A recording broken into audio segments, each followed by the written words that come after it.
The transport helicopter touched down on the icy landing pad, and the cold hit me like a punch to the face. The wind sliced through my heavy military parka, and I had to squint as snow whipped around me. Ahead stood Arctic Research Station, Delta 7. A few long, low buildings connected by covered walkways, painted bright orange against the endless white. The helicopter lifted off again, throwing snow into a storm of white mist before disappearing into the gray sky. I grabbed my duffel bag and trudged toward the main door, where someone was waiting with arms crossed. "Sergeant Dennis Barry, reporting for duty, ma'am," I said, standing at attention while my boots sank into the snow. Commander Florence Hamilton gave a short nod. She was shorter than me, her gray-streaked hair tucked neatly into a bob, her face marked by years of harsh weather. "At ease, Sergeant," she said. "Let's get you inside before you turn into an ice sculpture." The heavy door closed behind us with a deep thud, sealing out the roaring wind. The inside was warm and plain. Metal walls lined with lockers, safety notices, and maps of the frozen landscape. "This way," she said, leading me down the hall. Her office was small but neat, the desk stacked with papers and a glowing monitor showing shifting weather patterns. She motioned for me to sit, then pulled a folder from a drawer. "Impressive record," she said. 8 years of service, cold weather training, solid evaluations. We need that here." "Thank you, ma'am," I said. Her eyes hardened. "This isn't a normal post, Sergeant. The Arctic doesn't forgive mistakes. We have rules here, strict ones. Follow them exactly." She opened another drawer and handed me a laminated card. "These 5 rules keep us alive." I read them aloud. Rule 1, never leave the outpost alone. Rule 2, never open for anyone knocking. Rule 3, maintain radio contact during exterior work. Rule 4, don't approach figures who shouldn't be there. Rule 5, never look out the windows after midnight. I frowned. "Permission to ask what these are based on?" She didn't smile. "They've kept us breathing, that's all you need to know." She stood. "Come on, I'll introduce you to the team." We walked to the common area, a small kitchen, table, and 2 men playing cards. "Gentlemen," the commander said, "meet Sergeant Barry." The stockier one grinned and jumped up. "Corporal Nolan Banks at your service. Welcome to the edge of nowhere." He shook my hand. "Don't mind the commander, she's all bark." Hamilton rolled her eyes but said nothing. The second man stood quietly. Tall, thin, pale eyes like ice. "Private Jackson," he said softly, shaking my hand once before letting go. "Banks, show him his quarters," Commander Hamilton said. "Full orientation. He's active tomorrow." "Got it," Nolan said, clapping me on the back. "Come on, rookie. I'll show you our little frozen palace." He talked non-stop as we walked. "That's comms. Report to HQ twice daily. Over there's the equipment bay. Snowmobiles, tools, all that good stuff. Kitchen's stocked. We take turns cooking. Oh, and here's your room." The bunk room was small but clean. A cot, desk, locker, and a small window showing nothing but white. "Not fancy, but it keeps the ghosts and frostbite out," he joked. "Dinner's at 1800. Jackson's cooking. He doesn't talk much, but the man makes killer chili." The first week flew by. I trained, learned the monitoring systems, practiced equipment checks, and got used to the schedule. Nolan was always cracking jokes, the kind of guy who made bad situations easier. Jackson, on the other hand, spoke only when necessary, but never missed a detail. On the 5th night, Nolan and I were doing inventory when his tone suddenly changed. "You getting used to the place yet?" "Yeah," I said. "Feels routine." He nodded, eyes serious. "Be careful. The Arctic messes with your mind. The silence, the cold, the darkness. You start hearing things, seeing things." I laughed. "You trying to freak me out, Corporal?" He grinned, but his eyes stayed cold. "Maybe, but ask Jackson. He'll tell you." I brushed it off as typical new guy hazing. But on day 8, everything changed. Nolan and I were checking weather sensors outside. It had been clear when we started, but within minutes the wind picked up. Snow started falling hard and fast. "We should head back," I yelled. Nolan nodded, then suddenly froze, staring past me. "You see that?" I turned, but there was only white swirling snow. "See what?" "There's someone out there," he said. "That's impossible," I told him. "It's just the storm." The wind screamed louder. Visibility dropped to almost nothing. "No," Nolan said. "Someone's walking away from the station." He took a step forward. I grabbed his arm. "We have to go back. Rule 1. We stay together." He pulled free. "What if someone's lost out there?" "Nobody else is here, Nolan. It's just us." But he wasn't listening. He took another step, then another. "Nolan!" I shouted. He turned briefly, snow clinging to his eyelashes. "I'll be right back." Then he ran into the whiteout and vanished. I stood frozen for a second, heart pounding, then turned back. I used the guide rope to find my way to the station and burst inside. Commander Hamilton was already up.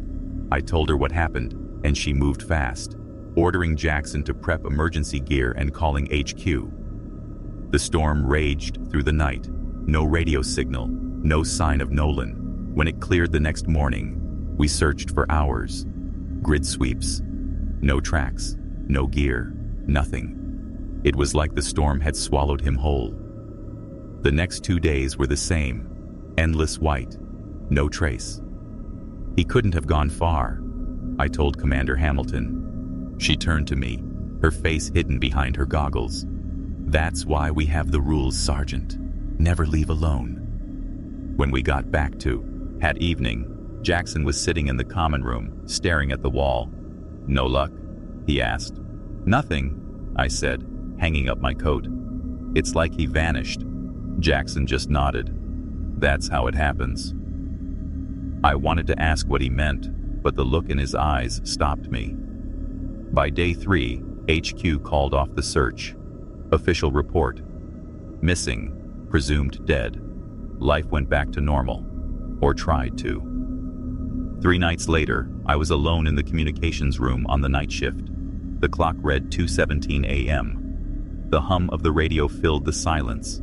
Then came a sound that froze my blood. Knocking. 3 sharp knocks. A pause. Then 3 more. No one should be outside. Not at this hour. Not in this cold. The knocking came again. I stood, grabbed my flashlight, and started down the corridor. The sound echoed faintly but clear. As I neared the door, a voice called out, muffled but unmistakable. "Hey, anyone in there? It's freezing." I froze mid-step. The voice was familiar. "Dennis, it's me, Nolan. Come on, man, open up. I got lost in the storm, but I made it back." My hand moved toward the lock. It sounded exactly like him. Same tone, same accent. "Dennis!" another voice shouted, behind me. I turned to see Jackson at the end of the hall, barefoot and pale, his eyes wide. "What are you doing?" he demanded. "It's Banks," I said. "He's outside." Jackson grabbed my arm before I could unlock the door. "Rule 2, he whispered, pointing to the laminated card on the wall. "Never open for anyone knocking." "But it's him," I said. "Listen, please," the voice outside begged. "I can see the lights. My hands are freezing. I can't feel my toes." Jackson's grip tightened. "We need to wake the commander." "There's no time," I said. "He'll die out there." The voice outside grew louder, desperate now. "Dennis, it's me, man. I'm back. Just open the door." Jackson's face went wah. "Hey, think about it," he whispered. "Really think." The search teams found nothing, not a single footprint. It didn't make sense. How could he have lasted 3 days out there? The temperature dropped to -60 at night. No one could survive that. Then the knocking came again, louder this time, harder. "Guys, Please, I'm freezing out here." The voice outside sounded so real, so desperate, that my stomach twisted.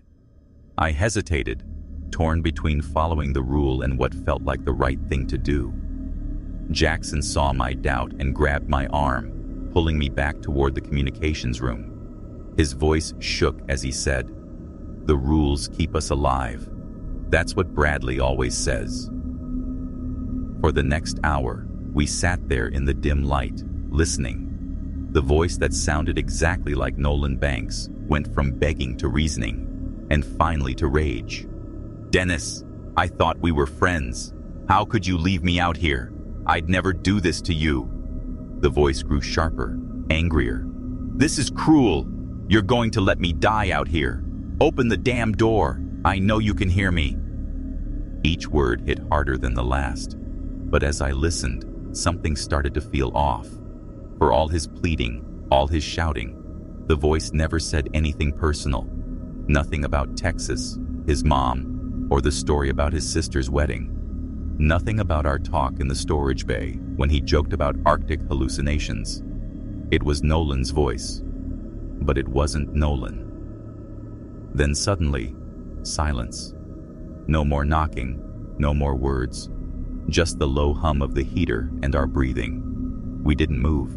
We just sat there, staring at the radio equipment, hands cold, hearts pounding. When Commander Bradley found us at 5 o'clock a.m., we were still there, frozen in place, eyes wide open. I told her what happened, and she only nodded.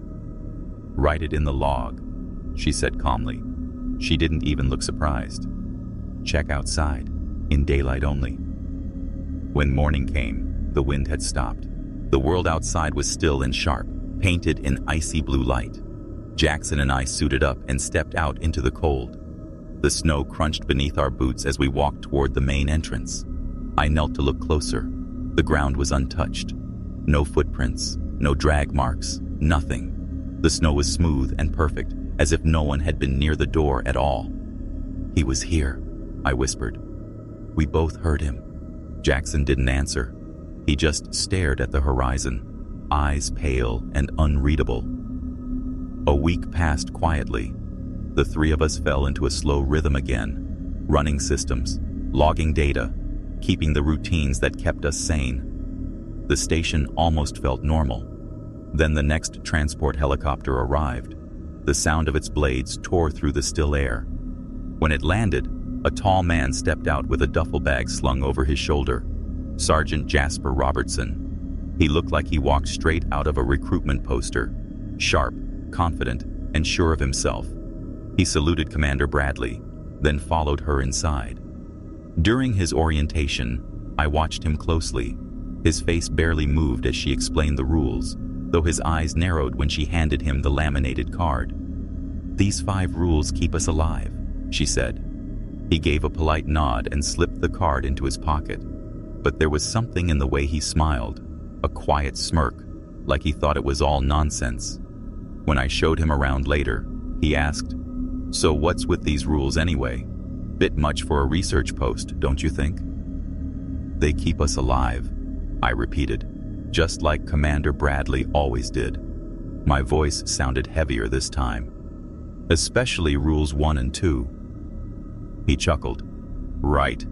Never go alone. Never open for knocking. Sounds spooky. What's next? Ghosts in the snow?" He laughed softly. "The military sure loves its rules, even in the middle of nowhere." I turned to him, tired of the smirk.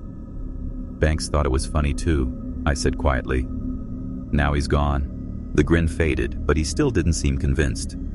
"Look, I'm sorry about your friend, but people get lost in storms out here all the time. That's not a mystery. That's just nature." I didn't argue.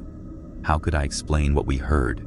The voice that sounded exactly like Nolan, calling from the dark, begging for warmth, and yet somehow wrong. Instead, I just finished showing him the storage rooms and left him to settle into Nolan's old quarters. That night, I couldn't sleep. I stared at the ceiling, listening to the hum of the heater, the soft groan of the station settling against the wind.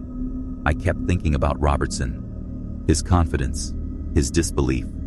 It reminded me of myself when I first arrived, before I'd heard that knock.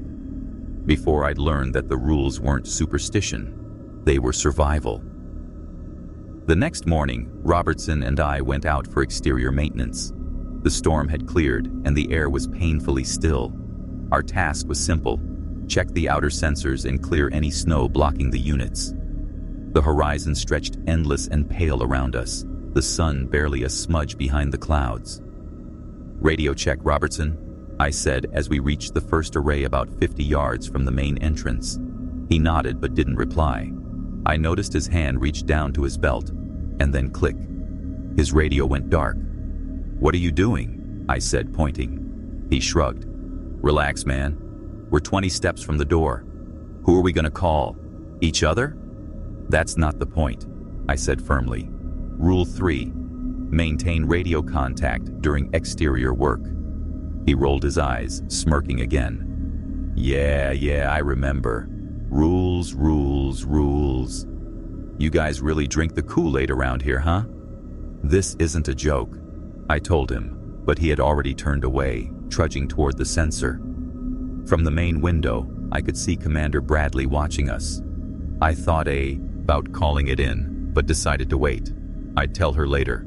The work went smoothly, clearing frost, checking cables, resetting systems. But something about Robertson felt different.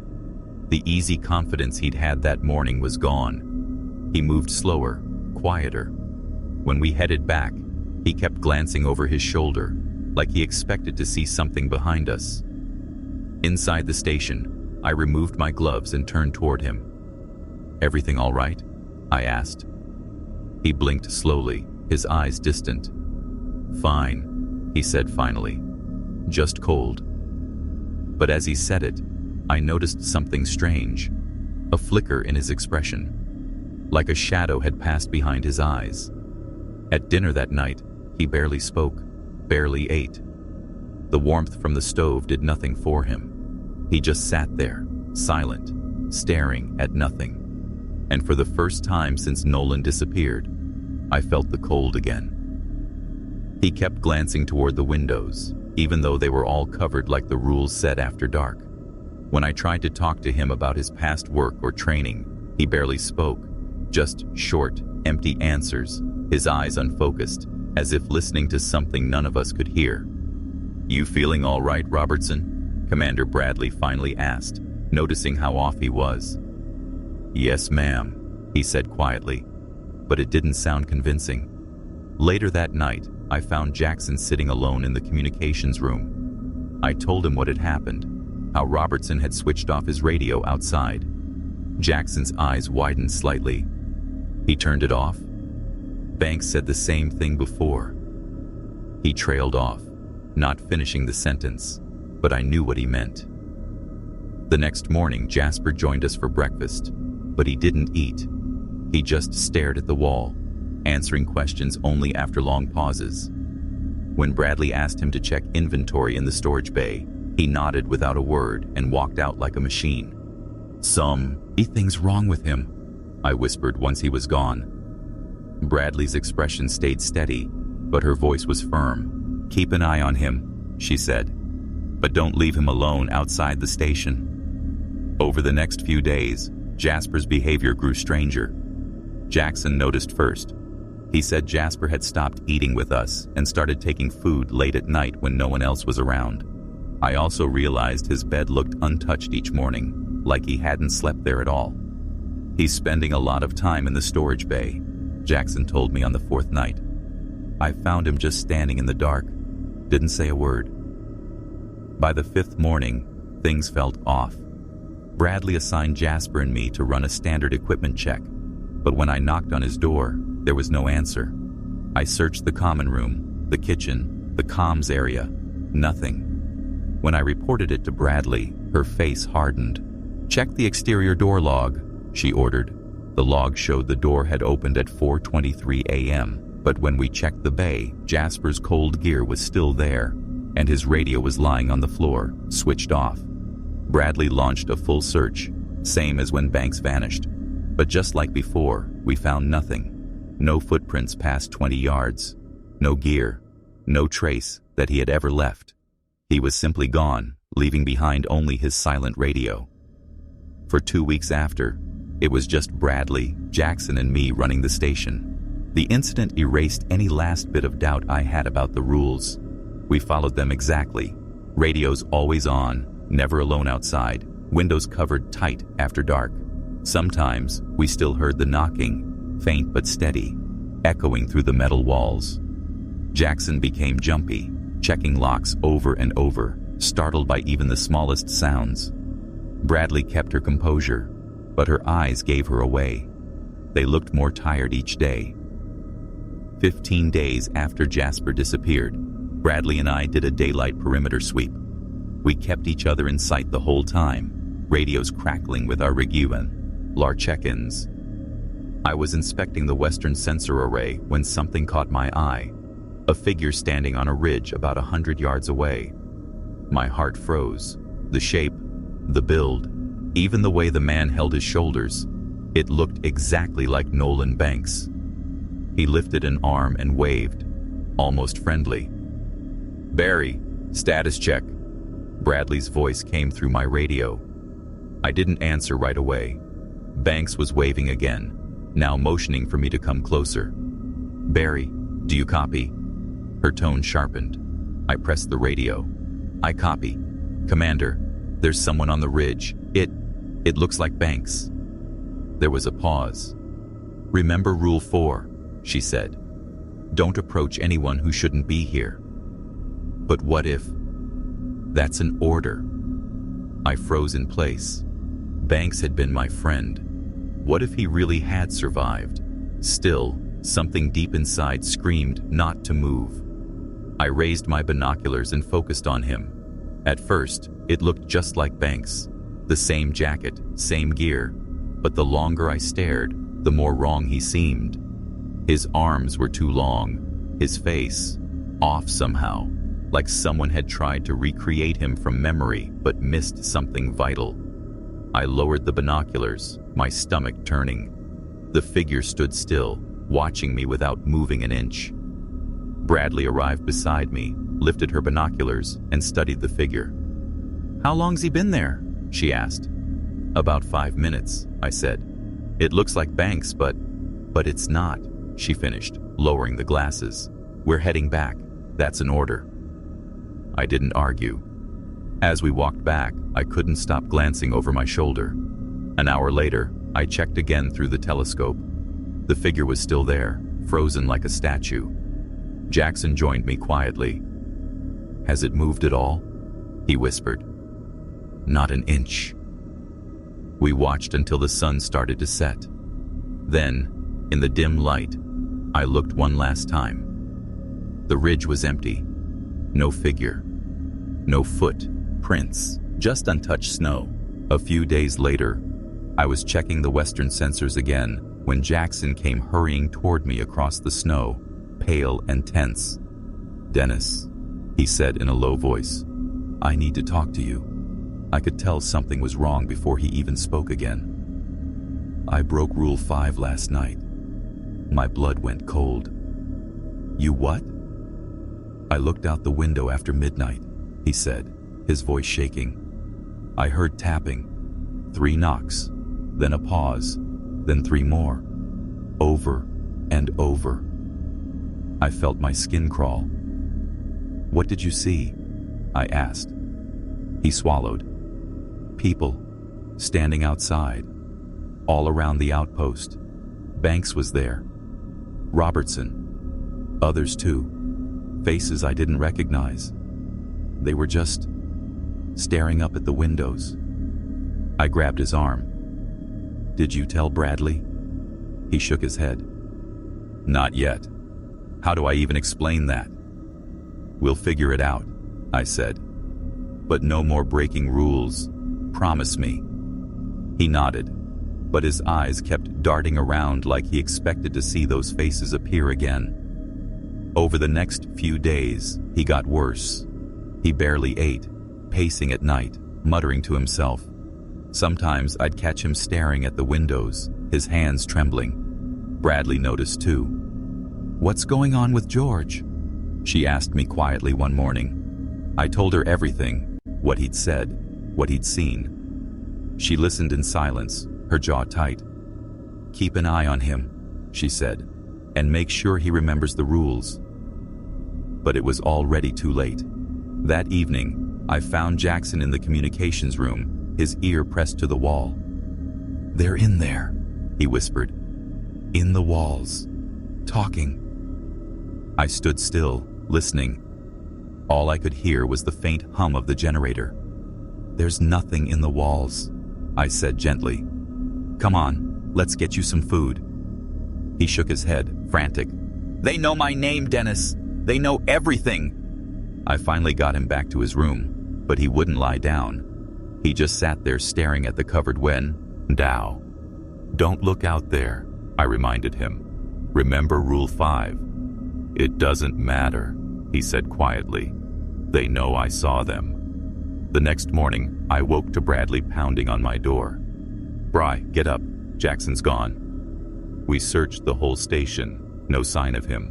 His gear was still hanging in the bay, but his boots were gone. The main door was cracked open, letting in freezing air. We followed his footprints out into the snow. About 50 yards from the station, they just stopped. Not buried, not blown away, just gone, like he'd been lifted right off the ground. Bradley insisted we search anyway, but I already knew it was hopeless. Jackson was gone, just like the others. 3 days later, a helicopter arrived. Bradley had been ordered back for a family emergency, leaving me completely alone at Delta 7. "Follow the rules," she told me before she left. "No exceptions. Replacements will arrive in 6 weeks." And so my solitary watch began. I followed the rules religiously. Rule 1, never leave the outpost alone. That part was easy. But Rule 2, never open for knocking, wasn't. Because the knocking began again that very first night after she left. 3 knocks, a pause, then 3 more. Then came the voices. First Banks, then Robertson, then Jackson. Sometimes all of them together, their voices overlapping, calling my name again and again. "Dennis, please, it's freezing out here. Let me in." "Dennis, man, don't do this. We work together. You know me." "Dennis, they're coming for you next. Let me in and I'll explain everything." I sat alone in the communications room, my hands clamped over my ears, waiting for sunrise. The voices grew harsher as the hours dragged on, shifting from begging to accusing, from pleading to threats. But I never answered. I never opened the door. Rule 3. Maintain radio contact during exterior operations. I wasn't going outside, but I still kept the radio on, the steady hiss of static reminding me I wasn't completely alone. Rule 4. Do not approach figures who shouldn't be there. I started seeing them more often now, not just far off on the ridges, but close. Sometimes I'd spot Banks standing near the western sensor array. Other times, Robertson by the main entrance.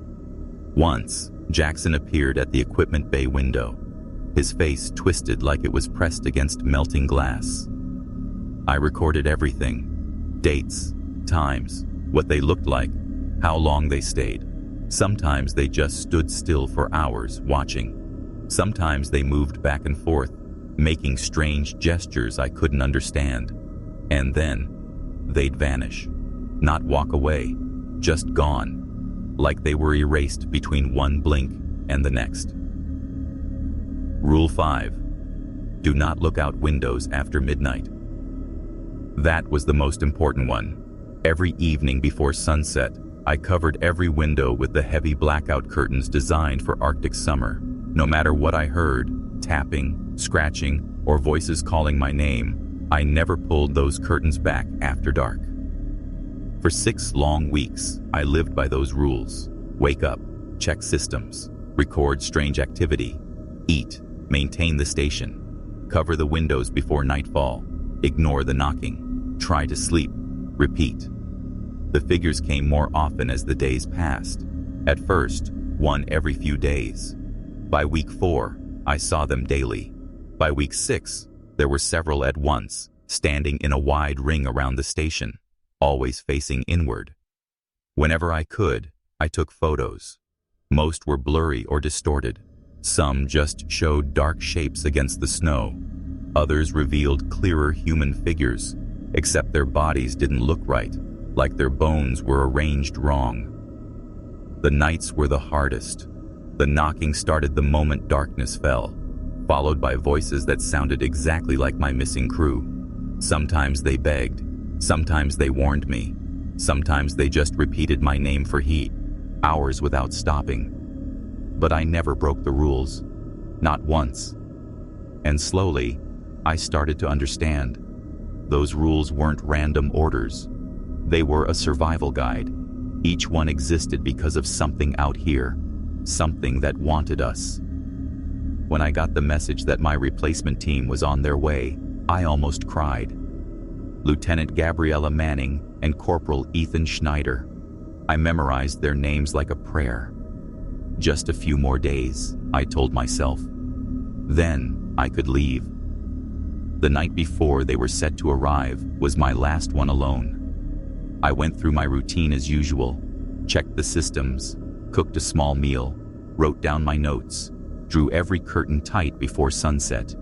My hands moved automatically now, my body following patterns carved by fear and repetition. I settled in the comms room with my coffee, ready to endure the long night. The knocking usually started around 11. That night, it came early, 9:30. The sound was louder, sharper, like someone was using a piece of metal instead of their hand. "Dennis, you in there, man?" Banks's voice came from the main door. "Come on, open up, it's freezing." I didn't answer. I never did. That was part of the rule. No matter what they said, how real they sounded, I stayed silent. "Barry, this is Robertson," another voice snapped. "Stop being an idiot and open the damn door. We've been out here for weeks." Then Jackson's voice, softer but trembling. "Dennis, please. My fingers, they're turning black. I need help." All three at once. That had never happened before. Usually, they took turns. I set my mug down, pressing my palms against my ears, trying to drown them out. "We can see you through the window, Dennis," Banks called again. "Just open it for a second. That's all we need." The knocking spread, from the main door to the equipment bay, then to the emergency exit. Soon it was everywhere, at once, pounding in rhythm, shaking the metal walls. "You're going to let us die out here?" Robertson shouted. His voice wasn't pleading anymore. It was angry, something darker behind it, something that didn't sound human at all. "After everything we've been through together, Dennis, I'm bleeding," Jackson whimpered. "Something got me. I need help." Their tactics were changing. Before, they used to switch between begging, reasoning, and anger. But tonight, they were mixing them, one voice crying, another shouting, a third describing gruesome injuries that made my stomach twist. "I thought we were friends," Banks said, his voice breaking, sounding heartbreakingly real. "I would have opened the door for you." "You're a coward," Robertson hissed, "hiding in there while we die out here." "I can see my bones," Jackson moaned. "My skin's peeling off from frostbite."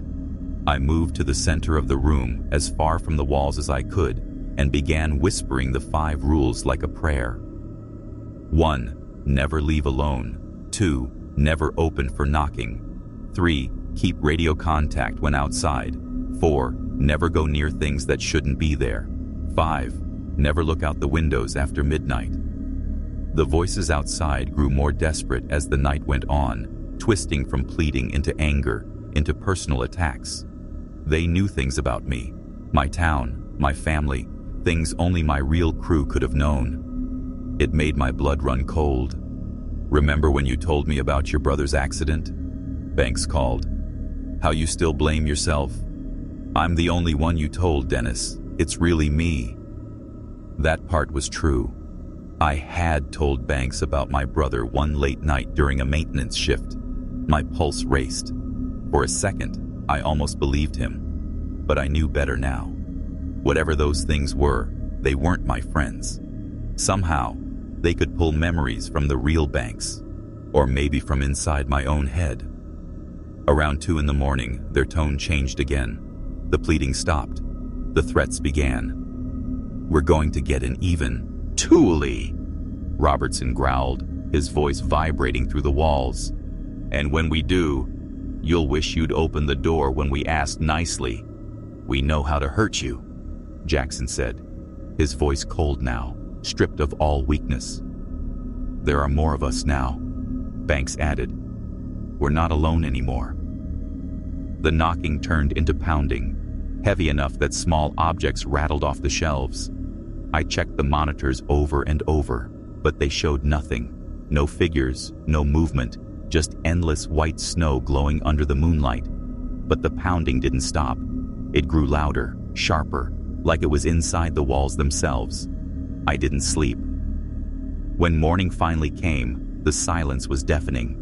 The knocking and voices vanished with the first light of dawn, just like they always did. I brewed coffee with trembling hands and waited until the sun was high before starting my checks. When I switched on the exterior cameras, something new caught my eye. Writing in the snow. Huge letters carved into the white surface circled the entire station. I moved from feed to feed, piecing together the message. "Why won't you help us? We are real. It's really us, Dennis. They took our forms, but not our minds. Open the door. We're still alive out here." The words stretched for yards in every direction, some so big they filled the whole camera frame. My throat went dry. I grabbed the digital camera and took photos through each window, careful not to step outside. Rule 1: never leave alone. Even with the replacements coming today, I wouldn't risk it.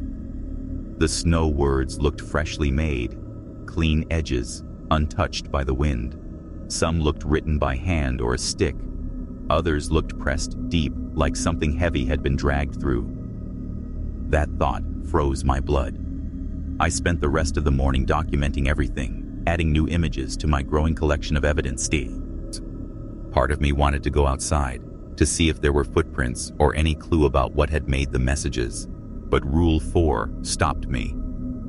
Don't approach figures that shouldn't be there.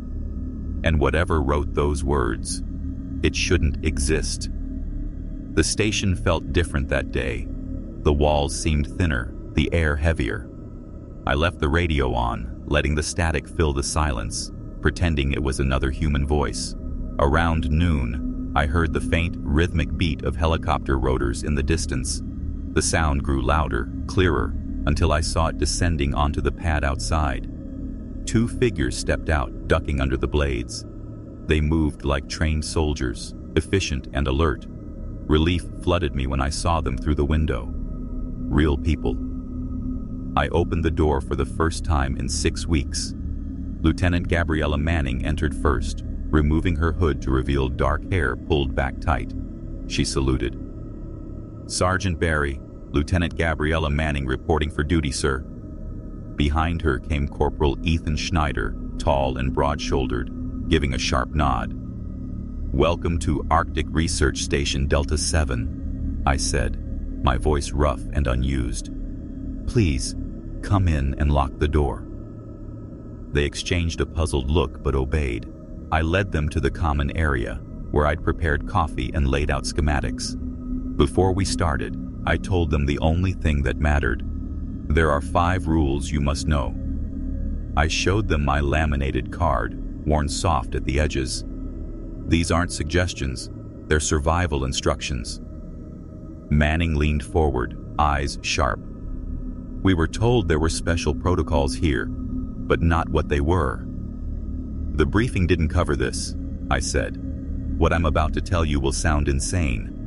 But these rules are why I'm still alive, and why 3 others aren't." I explained everything. The knocking, the figures, the voices, the rules. I showed them the blurry photos, my logs, the audio recordings, and finally the pictures I took this morning of the snow messages. "This happened just hours ago," I said, handing the camera to Manning. "They've never left messages before." She flipped through the photos, her professional calm fading as she reached the one that read, "We're still alive out here." "You've been alone for 6 weeks?" Schneider asked. "Yes. The knocking started my first night. The figures came soon after. It's been getting worse." "Maybe," Schneider began, but Manning cut him off. "We'll follow the rules exactly, Sergeant." "Understood, Corporal?" "Yes, Lieutenant," he said, though doubt flickered behind his eyes. "You don't believe me," I told him. "That's normal. None of them did either. But you will." I pointed out the window where the snow words still glowed under the sun. "They're waiting for someone to make a mistake." "I believe you believe it," Schneider said quietly, "and I'll follow procedure." "Good," I said, "because whatever's out there, it's learning. It adapts. The knocking used to be random. Now it talks, remembers, writes. It's getting better at pretending to be us." Manning read the card again. "Never leave alone. Never open for knocking. Maintain radio contact during outside ops. Don't go near figures that shouldn't be there. Don't look out windows after midnight." "Simple," she said. "Simple to remember," I told her. "Impossible to survive without." We went over the standard briefing next. System checks, communication lines, schedules. But my mind kept circling back to the rules. "Cover all windows before dark," I repeated. "Even a glance can be enough." Jackson looked once, just once. I didn't need to finish the sentence. They promised to follow them, but they couldn't understand. Not yet. Not until they heard the voices for themselves. Voices that knew everything about you. Voices that sounded like your friends. The next morning, the helicopter came to take me home. Manning and Schneider stood beside me at the door, their faces tense but resolute. "No exceptions to the rules," I shouted over the roar of the blades. "Not for any reason." "We've got this, Barry," Manning said, nodding. Schneider saluted, the gesture finally sincere. I slipped the worn rule card into my pocket. I hadn't meant to take it, but somehow I couldn't leave it behind. As the helicopter lifted off, I looked down at the small, lonely station, glowing in the pale Arctic sun. Manning and Schneider looked tiny below, 2 specks against the endless white. Then I saw something new, faint lines in the snow stretching outward from the base, forming a strange circular pattern. Probably just wind marks, I told myself, but they looked too deliberate, too familiar. The pilot didn't talk much, and I didn't mind. I stared out the window, thinking of Banks, Robertson, and Jackson, what they'd become, or what had taken their place. I'd never found their bodies, only shadows that looked human, but weren't. Voices that spoke my secrets back to me, words carved into snow. The Arctic held dangers colder than the ice itself. Things you couldn't name, things you could only obey. The rules had saved me.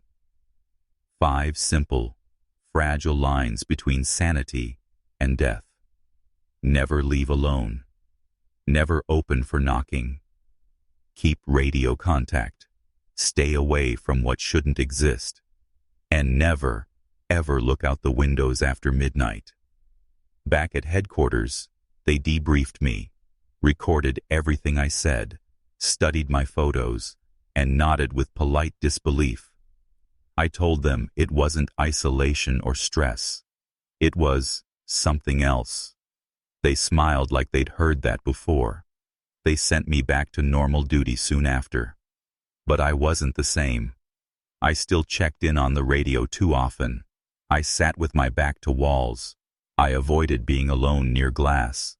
And every night, before dark, I pulled the blackout curtains tight, just like before. Sometimes, lying awake, I think I hear feints. The tapping. 3 knocks. Pause. 3 more. I never look. Never check. Never pull back the curtain. And sometimes, I take out the rule card, rubbing its worn edges, and I remember the voices calling my name through that frozen night. Voices that shouldn't have existed at all.